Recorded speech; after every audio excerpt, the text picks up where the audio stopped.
So as they begin to ask this question more than once, more than twice, John is presented with three options as to who he might be.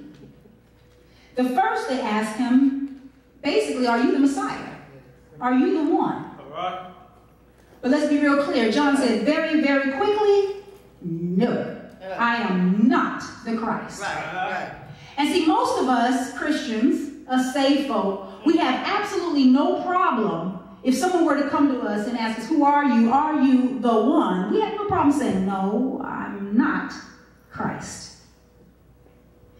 But we might trip up on the other two questions. So let's see what we got here.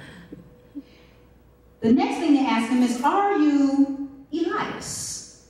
All right. See, this was a prophet, also known as the prophet Elijah.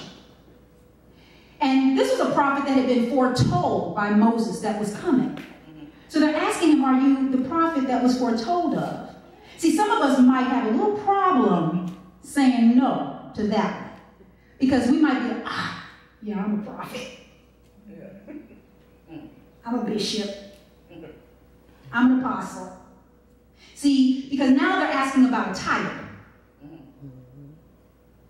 And they're also asking about a position that had been presented and was coming. Are you filling that position? And so many of us are after titles and positions that we might have had a little trouble saying no to that one. All right. But John says, no, I am not him. So they ask him a third time, well, are you that prophet, meaning the false prophet? Now, it wasn't even a consideration that he could have been any other thing than one of these three things. They had already predefined what box he was going to fit in. In their minds, you only have three choices. Either you're the Messiah, you're the prophet that had been foretold, or you're a false prophet. Who are you? Which of these three are you?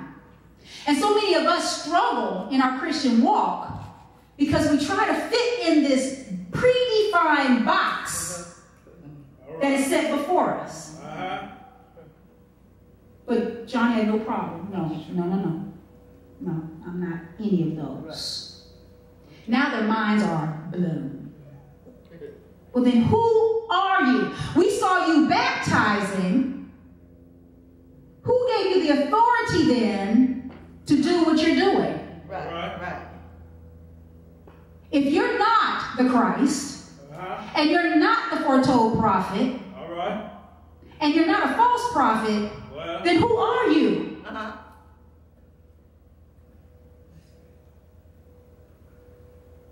I want you to pay real close attention. I heard a pastor say one time at this church I went to, he said, don't just read the Bible, read it slow. Pay attention to John's response. What did John say? Can someone tell me what John said? I baptize with water, but there said one among you. Back up just a little bit from that. When he said, I am. I am the voice of one crying in the wilderness. Right there. Make straight the way of the Lord, as said the prophet.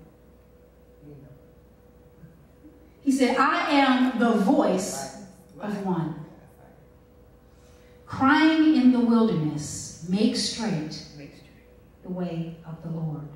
Yes. He never said, I am John. My name is John. That's who I am. I'm John the baptizer. I'm the one who baptizes, right? He didn't give his name. He never mentioned his lineage or his family history. John was the son of who? Oh, wait a minute. Who was John the Baptizer's father?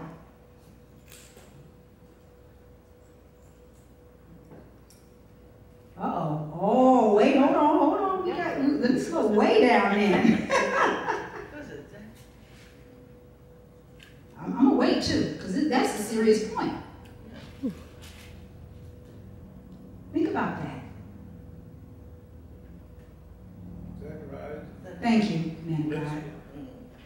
And who was he? He was a priest and a prophet in the house of our God. So John did not talk about my daddy is, and this is my family lineage. This is where I come from. He didn't stand on my pastor's, my father is a pastor, or my mother's a bishop, or President of the United States. He could have said that, but he didn't. He never talked about his own set of disciples. John the Baptist had his own disciples before Jesus had even chosen his. He had his own following, his own crew. But he didn't talk about all the people he had following him and all the people he was teaching and discipling. He never said that. Let's see what else he didn't say. He didn't even talk about his familial relationship with Jesus. Jesus was his cousin. His mother, Mary, and Elizabeth were cousins. Yes.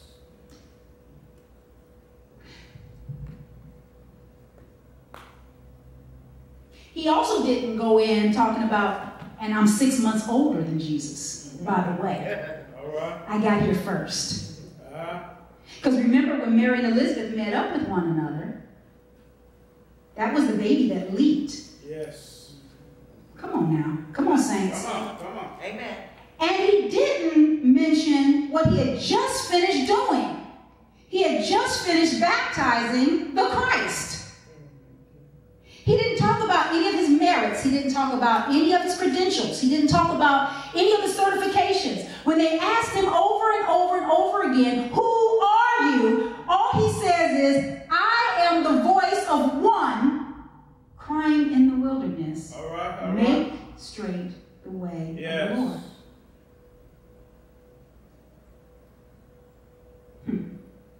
How many of us would have done the same thing?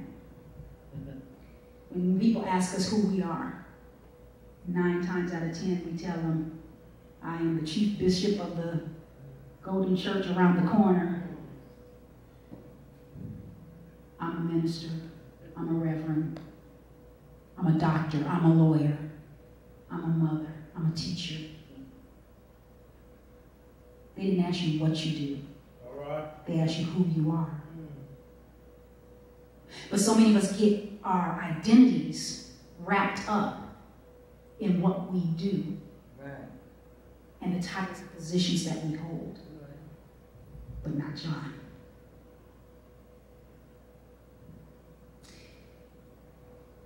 And another key thing about this is he didn't say, I am the voice.